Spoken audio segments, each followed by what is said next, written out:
we are going to paint this loose watercolor scene. I'll explain the process throughout the video. Hi friends, I am Vanidas and together let us learn watercolors. By the way, if you haven't subscribed to my channel, please do subscribe and press the bell notification. I'll be releasing more videos in each week. So without further ado, let us go into the video.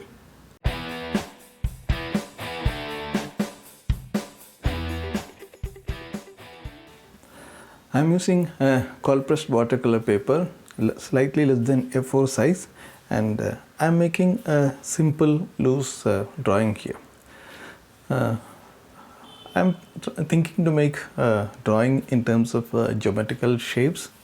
So this is supposed to be a car, and the car is drawn with geometrical shape. Okay, not too much of details. I'm worrying about the main shape of the car.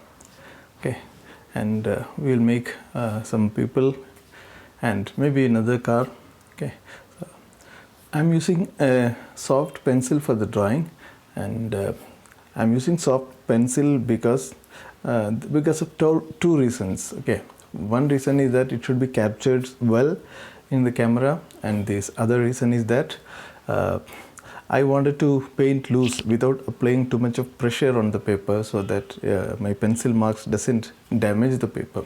So I'm using a soft pencil, and I think I'm using 8B or 10B pencil, but I would suggest you to draw with soft pencil like 2B or 4B, etc. I would suggest not to use HB or even harder pencil, because you may have to press hard, and that may leave a mark on the watercolor paper. It may kind of damage the surface of the paper.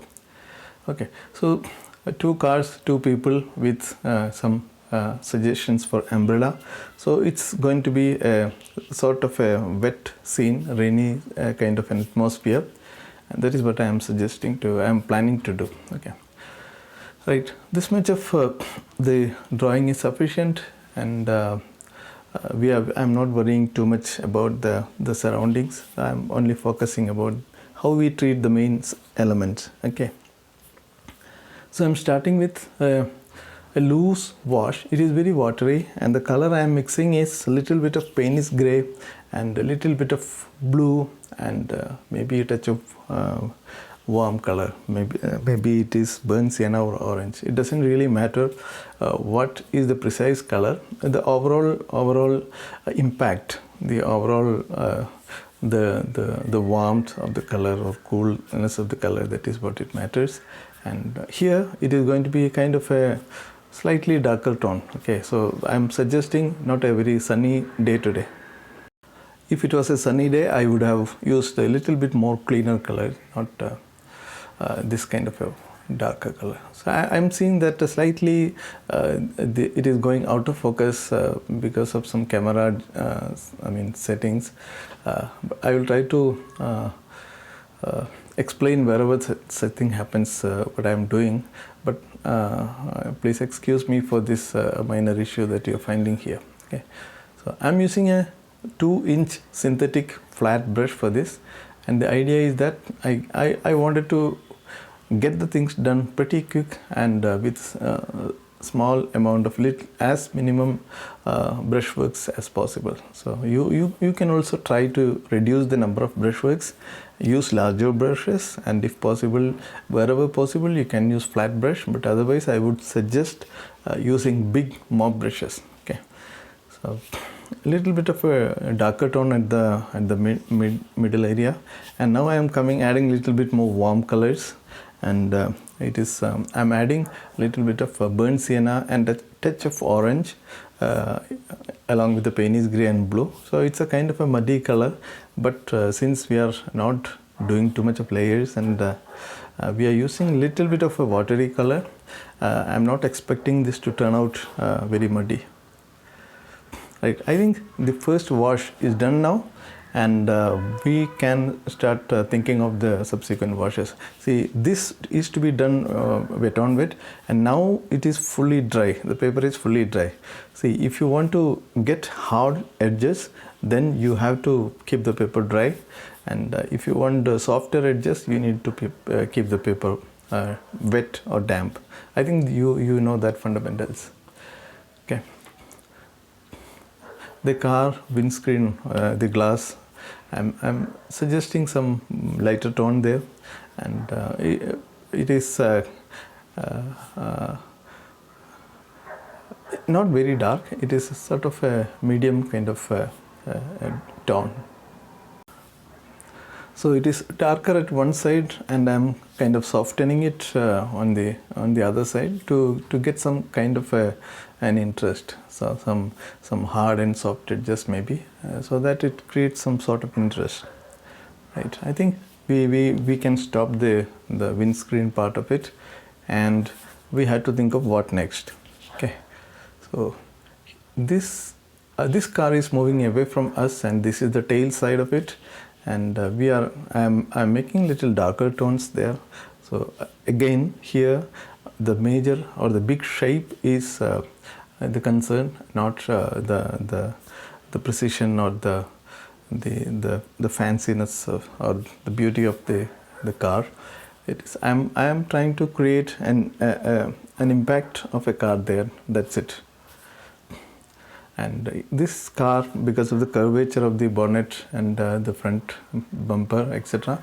So I'm making it little concave kind of a structure there at the front, a bluish tone. The white tone shows the top plane of the front of the car, and the blue is the side vertical plane, right? Now let us give some suggestion for the umbrella. It is a little bit of a mauve color, and paper is wet, and the color mix is very watery. Okay, right. I think that is sufficient, and let us now add some blue color to the front, the person, the apparel, the dress. Okay, and I'll be coloring as usual. I mean, if you have seen my previous videos, other videos, my approach for figures is I will add the torso or the upper body first, and then I will add the legs, and I will then refine the maybe the head and face, etc. So that is the approach here. Any color, you can use any kind of color here. So I used the red color and blue color because I find it little difficult to pick up right choice for the human figures, the dress colors. Okay. So here this leg is little coming forward, and this leg is maybe going back. So we have to be little worried about, little concerned about the perspective when we put the legs. Okay, because the legs cannot be static, it has to move. One leg has to be coming towards us, towards the viewer, and the other leg, it's a good idea to keep it going back. So the shape of the legs are important in suggesting the motion of the figure. Okay. And when you make cars, it is the under area, the wheels and the shadow at the bottom of the car, that is important. Okay, so that I usually treat that as more important than the color of the car itself or other details. Okay, so I think we got the basic shapes now. Okay, now we have to think in terms of creating more interest. Okay, so in which way we can create more interest, that is what we have to now see. First of all, let us add some reflection. I am wetting the area perfectly below the cars, and I am seeing that the paper was probably not 100% wet. I can see that, and wherever I made the paper wet, the bottom area, some pigment is getting pulled down, and some kind of a cabbage or cauliflower, some kind of a cauliflower effect blob is being formed. I think we will add little bit more water at the bottom, and then we will correct it later. Okay, now I'm adding some reflection color, something slightly darker color, warm dark color, just where the reflection begins, and I'm letting it to bleed down so that it looks like more sort of a reflection, on a wet road. Okay, that is the thought process. Okay, hard edges, and slightly it will soften as it comes down. And the same thing we can do for the other car. and the tone could be slightly lighter because that car is little farther away. Okay, and little bit of more color, and I'm pulling it down to create that as a reflection and to soften it down. And because of the pigment getting washed away at the bottom, I am making little bit more wet brushworks to kind of fix that. Okay, right, some horizontal tonal applications, because I wanted to somehow get rid of that the patch that is been formed on the reflection area. Right, I think we are pretty much done with the wet road and the reflection. We have to see, actually we have to also do the reflection for the two figures. Okay, it is not just the car that has to have the reflection. It has to, I think the reflection of the car needs to be a little bit more gradual. So I am kind of pulling down some of the tones so that the reflection is a little bit more gradual, and it looks more natural. Okay, I think now it is okay. The reflection seems to be good, and the white patch, the kind of blob that we got is somehow we were able to manage it. Right, now some color for the umbrella. I am using some darker color. You can use your own, the colors could be your own choice. Okay, so if you are finding value in this tutorial, if you are finding it useful, please do subscribe and press the bell notification and share it to your friends to whom it may be helpful. Please write your questions or suggestions in the comment box below. Your feedback will give more encouragement, and it will make me to put more videos, and it will also help me in understanding where I can improve the videos and the content. Okay, so that your future videos will be more useful. So please do comment and questions. Please do comment your questions and suggestions. Okay, now I have to dry it with a hair dryer. Okay, and if you have time, you keep it for natural drying. It is the natural drying process is always good. It will not damage the paper. If you are heating it, the paper may get damaged, and the chemical properties of the paper may get impacted. So I would suggest to get it dried naturally, though I am using a hair dryer here because I am recording the video. Right, here I am using thick orange color for the exposed body part, the face for the figure. Okay, and maybe for the hands we have to use, for the arms we have to use same. He is holding the umbrella, so that lower arm, his right lower arm is a little up. We had to think those parts. Okay, how the hand movement should be, and in fact the hand movement and the leg movement, they should jointly create a sense. Okay, if one leg is forward, the opposite arm should be forward. That is how we usually walk. So those kind of little things, if you pay attention to, your figures will be more convincing, the action. Okay, and thick reddish orange color as the tail lamp for the bigger car, and little bit of a reflection of the tail lamp on the road. Okay, so these are all just some fancy things to make it more attractive or more convincing. Okay, you can practice all these things.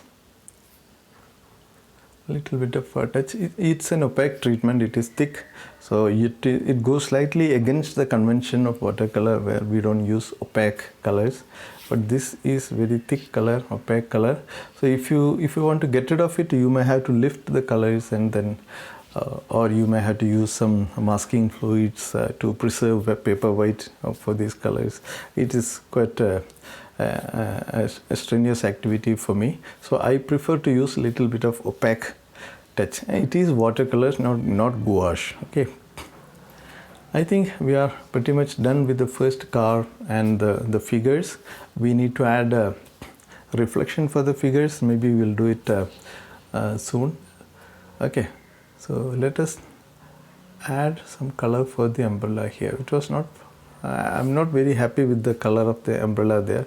If I got a chance, I would have changed it. Okay, now let us look at the reflection of this, reflection of the legs, and then let us soften it. Okay, let us soften the bottom of the reflection so that it sort of gradually disappears into the land. So the reflection of the smaller figure is done. Similar way, let us give the reflection for the nearby figure. Same approach.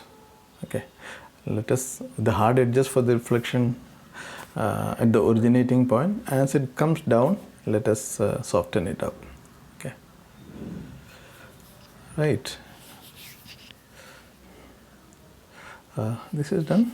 Okay, and let me know if you have any questions on how these reflections are treated, and why why I did it in this way.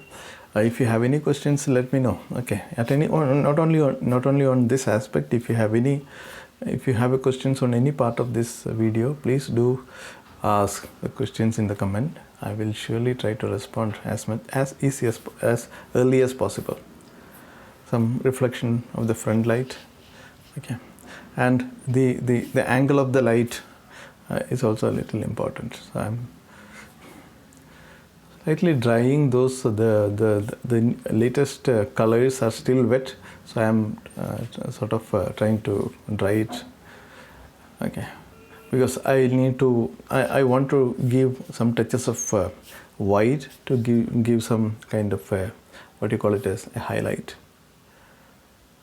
I'm adding some white horizontal lines that kinds of breaks the reflection a little bit, and it makes it gives a little bit more impact on the wet land, and it becomes a little bit more convincing, right? Now this line is for getting the depth, taking the viewers further into the painting. And this kind of I call it as directional lines. This will take the viewer's eye inside the painting. Now I see that the lines are not precise here. The right side line should have been little bit more angled, but I don't want to correct it now. Okay, it is difficult to correct. Little bit of a highlight with the pure white watercolor. Okay. And to get this highlight, I have dried it earlier. Okay, because if the surface was wet, we will not get a strong highlight. It will kind of smudge and disappear. Right. I think we are pretty much done, and there is nothing much we have to do now. Okay. So overall, it seems to read pretty okay.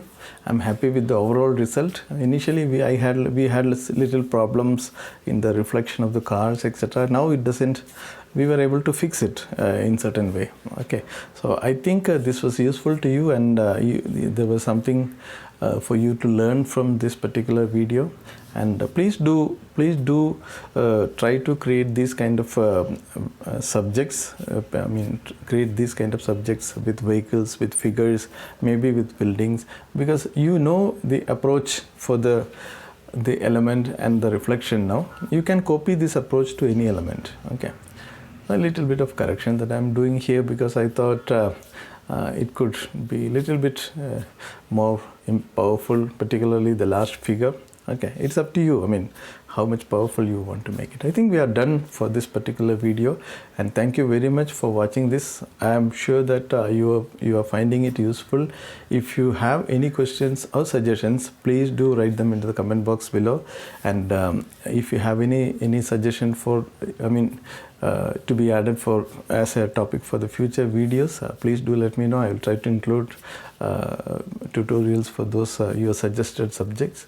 And as a last point, if you haven't subscribed to my channel, please do subscribe and press the bell notification. Share this video, and I think we will see you in the next video. Thank you. Bye bye.